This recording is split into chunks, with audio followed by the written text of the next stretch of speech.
Welcome back. So I'm just going to go through the chocolate pear with you. This is a pear cutter, a teardrop shaped cutter that I had made. You can see I have my initials on it, and I'll release the dimensions of those at a later stage. I am looking to get them made so I can sell them online. There's a nice sharp edge, nice high handle so you can put lots of pressure on it. So I've basically cut these all out, and so that I'm not holding you all evening. I've just elongated the end very slightly using a wooden dowel, a little wooden rolling pin. You can see here, just roll them out so that I have extended it a little bit. So the next thing I'm going to do is place the pears. So I'm just going to put some chocolate in it. I'm going to put the frozen custard that I referred to before and just pop that on there like that. Okay, so I'm going to lift up the pear, put 3 or 4 little pieces of chocolate into it, some of the frozen creme patissier. Just sit it down.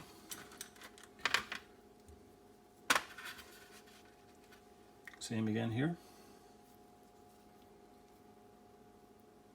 So I'm not using too much force, I'm just putting a little bit of pressure on the center of the pastry just to anchor the custard in place. And you can see I'm coming up about a ½ an inch or a centimetre. So you don't have to put too much chocolate in them. 3 or 4 little dots of chocolate is enough. I'm pressing the creme patisserie in and I'm placing it on the pastry. So just 2 to go. So here we go, 4. And you can see I have great control with the frozen creme patisserie.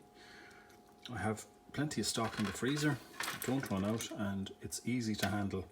It doesn't slide and go all over the place when you're trying to pipe it or shape it. And when you put the pear on it, it actually helps to anchor it nicely. So the next stage is we're going to fold them. So I'll just move these up so you get a better view. So I'm literally just going to lift, and with no pressure I'm just going to turn the little tail underneath. You can see it there. Just turn the little tail underneath. So I'm just going to go ahead and do that for all of them. I'm going to put these into the prover and I'm going to bake them, and I'll show you the result later on.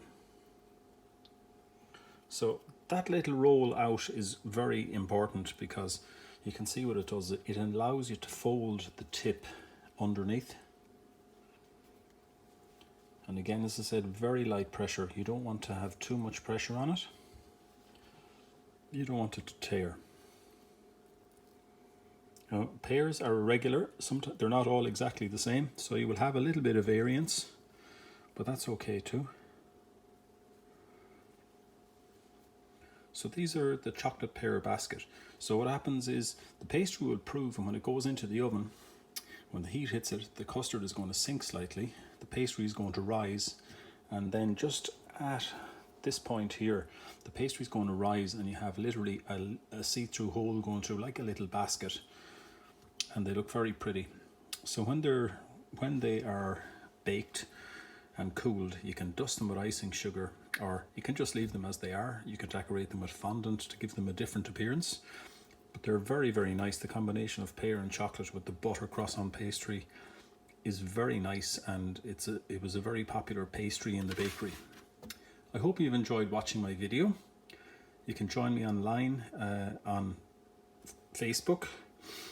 I have a new page called The Art of Lamination, and also I have a new website. It's jimmyg.ie. Hope to talk with you all soon. Thank you. Bye bye.